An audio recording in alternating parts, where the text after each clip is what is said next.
Sada ćete vidjeti snimke sinoćnje oružane pljačke banke u Novom Zagrebu. Maskirani i naoružani razbojnici odnijeli su 50.000 kuna. U bijegu su upucali na policiju, no kako su skrenuli u slijepu ulicu, morali su dignuti ruke u zrak. Statistika već pokazuje. Razbojnici iskorištavaju protuvladine prosvjede kada je gomila policajaca usmjerena na osiguravanje događaja kako bi mogli krenuti u akciju. Sve je bilo gotovo u nekoliko minuta. Šalter po šalter maskirani i naoružani dvojac sinoć je uzimao novac gdje god je stigao. Uz prijetnju pištoljem zaštitara su natjerali da legne na pod, a djelatnika banke da pokaže gdje se još skriva novac. S plijenom od 50.000 kuna pobjegli su golfom. No plan im je propao jer ih je uočila prolaznica i prijavila policiji.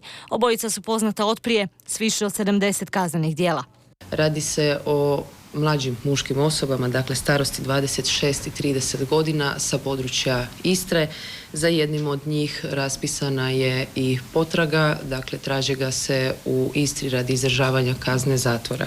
Razbojnici kao da čekaju početak protuvladinih prosvjeda. Posljednje 3 pljačke banke odvijale su se baš u to vrijeme, kada u srcu grada gomila policajaca osigurava demonstracije. 8.3. opljačkana banka u Prečkom, 3 dana kasnije u Dubravi, sinoć u Središću. Iskorištavaju li razbojnici prosvjede za zle naume? Naravno, kad policije nema na ulicama i pljačkaši to znaju, uvijek je mogućnost da oni to i koriste za svoje kriminalne djelatnosti. To je neminovno. Zato je i dobro da policije ima više, odnosno da je na ulicama vidimo i tad je manja vjerojatnost da će se poduzimati takve mjere. Uz nedovoljnu zaštitu banaka i zaštitara promijenio se i profil razbojnika. Tako banke više ne pljačkaju samo profesionalci. Početkom mjeseca u rješavanje životnih problema krenule su i sredovječne gospođe.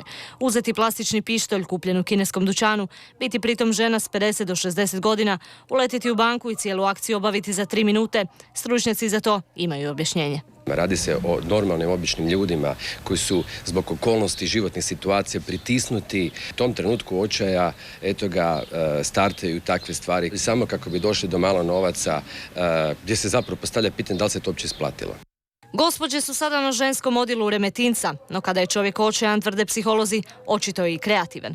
Upravo zato kada je policija preusmjerena na nešto drugo, situacija se iskorištava kako bi se lakše došlo do cilja, otežalo policiji i prošlo nekažnjeno. No, ne ide to baš tako.